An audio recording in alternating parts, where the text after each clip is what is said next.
রমজান মাস তো শুরু হয়ে গেছে, আর কিছু না কিছু ভাজাভুজি না থাকলে মনটা যেন একটুও ভালো লাগছে না। তার জন্য আজকে ভেবেছি আলুর চপ বানাবো।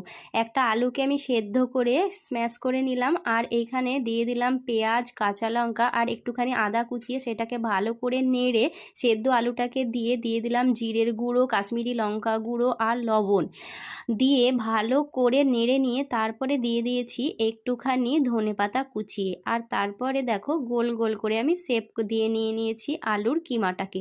আর এইবারে তো বেসন গোলার পালা। বেসন দিয়ে দিয়েছি আধ বাটি মতো, আর 1 চামচ দিয়েছি চালের গুঁড়ো আর কাশ্মীরি লঙ্কা গুঁড়ো, লবণ দিয়ে একটু একটু করে জল দিয়ে একটা ঘন ব্যাটার তৈরি করে নিলাম।